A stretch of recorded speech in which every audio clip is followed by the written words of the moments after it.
Et donc salut tout le monde, alors aujourd'hui on se retrouve dans une nouvelle vidéo où je vais vous présenter 5 applications incontournables en fait en photographie.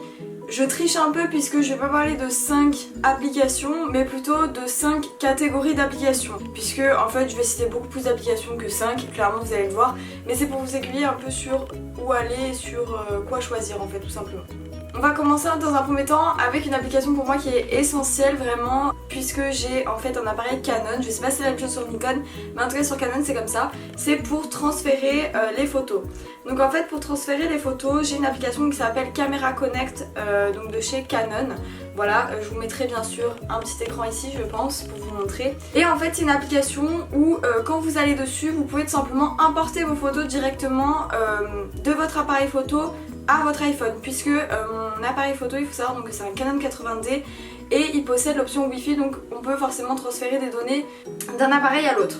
Donc en fait vous allez sur l'application et vous avez donc soit image sur l'appareil photo ou prise de vue en direct à distance. Image sur l'appareil photo c'est tout simplement en fait les images que vous disposez sur votre appareil photo et que vous allez transférer en fait sur votre téléphone. Ensuite, prise de vue en direct à distance, en fait, c'est un mode qui permet en fait de prendre des photos à distance ou de démarrer l'enregistrement à distance.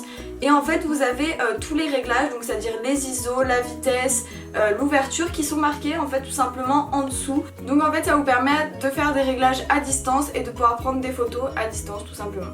Ensuite une application qui est assez complémentaire mais que je veux vous parler aujourd'hui c'est en fait simplement ShareIt. Pourquoi? Puisqu'en fait c'est une application qui permet d'envoyer des photos que j'ai par exemple sur mon appareil, enfin sur mon iPhone, sur mon ordinateur ou inversement. En fait le problème c'est que sur mon Mac il n'y a pas de souci, je peux transférer toutes les photos que je veux sur mon Mac, j'ai jamais de problème, je le fais par AirDrop ou sinon je mets carrément la carte SD derrière. Le problème c'est que des fois je suis avec mon PC et mon PC n'a pas de port pour carte SD et du coup en fait je suis obligée d'envoyer les photos sur mon PC, donc les photos que j'ai sur l'iPhone. Donc c'est à dire qu'en fait j'ai déjà fait un premier transfert avec Camera Connect et j'en fais un deuxième avec ShareIt. A savoir que l'application ne change quasiment pas la qualité, donc ça c'est super cool. Vous allez dessus, vous devez avoir la même application sur votre ordinateur, donc vous ouvrez les deux applications simultanément, vous vous connectez sur la même borne Wi-Fi puisque c'est super important sinon vous ne pourrez pas en fait détecter votre appareil.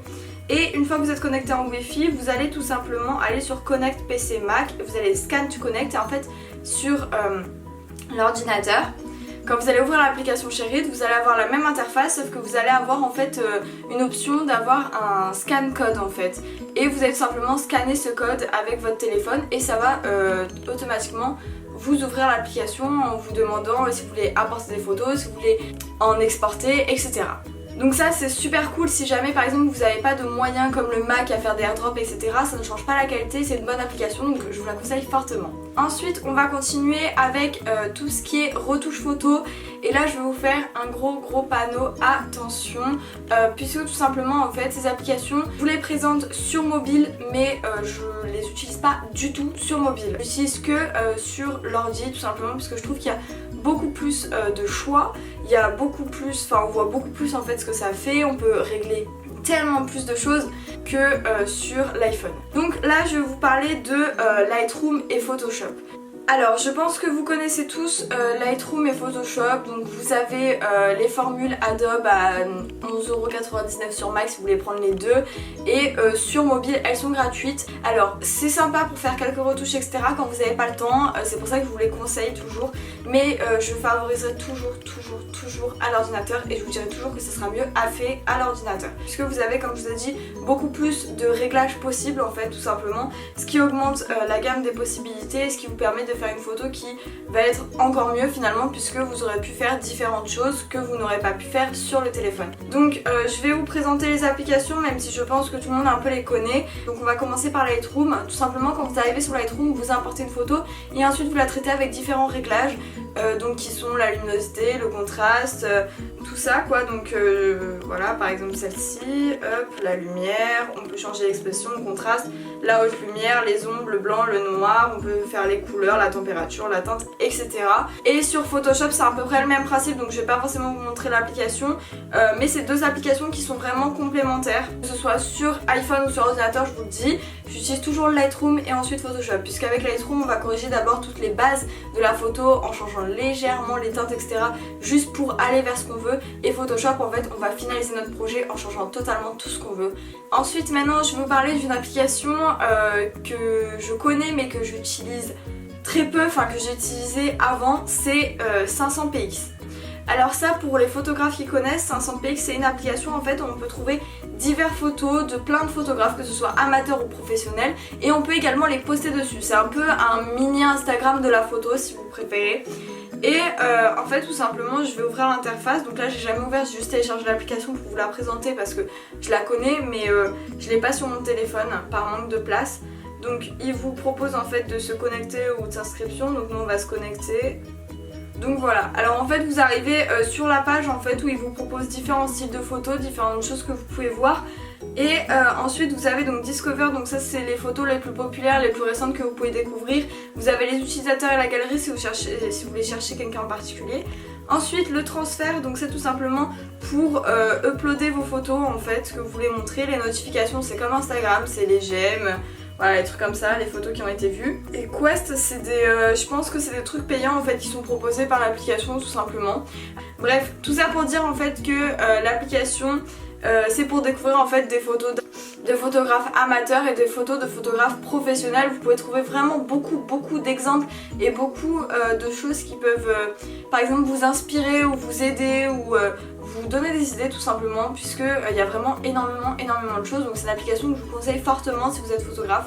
Ensuite on va passer à une application que je ne connaissais absolument pas mais j'ai découvert justement parce qu'en fait je faisais cette vidéo là. C'est tout simplement Eiem, je sais pas trop si ça se prononce comme ça, mais l'application ressemble à ceci. Et en fait c'est une application hyper intéressante que je connaissais pas. Et en fait j'ai remarqué qu'il y avait plusieurs autres applications comme ça, mais c'est la plus populaire donc c'est celle-là que je vous présente. C'est tout simplement en fait pour poster vos photos. Donc en fait voilà, vous pouvez donc comme 500px, vous pouvez découvrir des photos. Vous pouvez voir le nombre d'abonnés que vous avez. Alors vous avez certaines missions, donc ça c'est super cool. En gros c'est un espèce de mini concours qui sont faits par des marques en fait. Et vous allez proposer vos photos et en fait vous allez peut-être vous faire remarquer ou pas. Mais si vous faites remarquer, vous pouvez poursuivre quelque chose avec la marque et ça peut vous faire grimper des échelons tout simplement. Et ça c'est super cool parce que c'est une aide supplémentaire en fait tout simplement que les gens pensent pas mais qu'il y a dans cette application. Et ensuite voilà, donc là après il y a le profil. Voilà, donc en fait simplement ça permet de vous faire remarquer et d'avoir une plateforme supplémentaire sur laquelle poster en fait simplement vos photos. Maintenant on va finir par une application qui est super connue et je vais pas vous en parler, je vais vous globaliser un peu le truc parce que tout le monde connaît. Là maintenant je vais parler d'Instagram et des applications qui les concernent. Si vous voulez que je vous fasse une vidéo plus en détail sur Instagram, il n'y a pas de souci, je peux vous le faire. Enfin par exemple comment mettre un profil Instagram pour les photographes, il n'y a pas de souci, mettez-le moi en commentaire et je le ferai. Mais en attendant je vais vous expliquer un peu brièvement. Instagram c'est une plateforme où on peut poster des photos, on peut poster du contenu, où on peut interagir avec les personnes et où on peut se faire remarquer. C'est pour ça que je vous la cite en fait dans les applications incontournables pour le photographe parce que pour moi maintenant à l'heure actuelle Instagram c'est hyper important et c'est un réseau social où il faut se mettre dessus et il faut publier vos photos pour tout simplement vous faire remarquer et espérer de monter en échelon si vous n'avez pas d'autres moyens de le faire.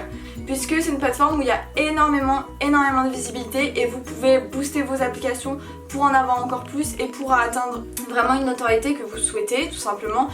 Ensuite, par rapport aux applications qui entourent Instagram, je vais vous proposer Snapseed, InstaSize, des applications pour les stories, voilà, tout pour mettre en valeur vraiment votre compte et faire assurer vos photos puisque c'est ce qu'on veut en fait au bout du compte. Si on est photographe c'est pas pour rien et c'est pour faire de belles photos et c'est pour que les gens les apprécient tout simplement. Donc autant mettre la dose, c'est-à-dire sur les stories faire des belles stories, faire des belles photos, bien avoir des bons logiciels de retouche.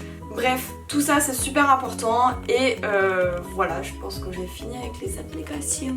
Donc voilà, ma vidéo est terminée, je vous mets mon compte Insta encore une fois là, ne l'oubliez pas, n'hésitez pas à passer, donc voilà, à vous y abonner ou à aller checker, mettre quelques likes, ça me ferait super plaisir. Sur ce, j'espère que ma vidéo vous aura plu, n'hésitez pas à liker, à commenter et à vous abonner si ce n'est pas fait. En tout cas, je vous fais de gros bisous, je vous dis à bientôt, allez, ciao tout le monde.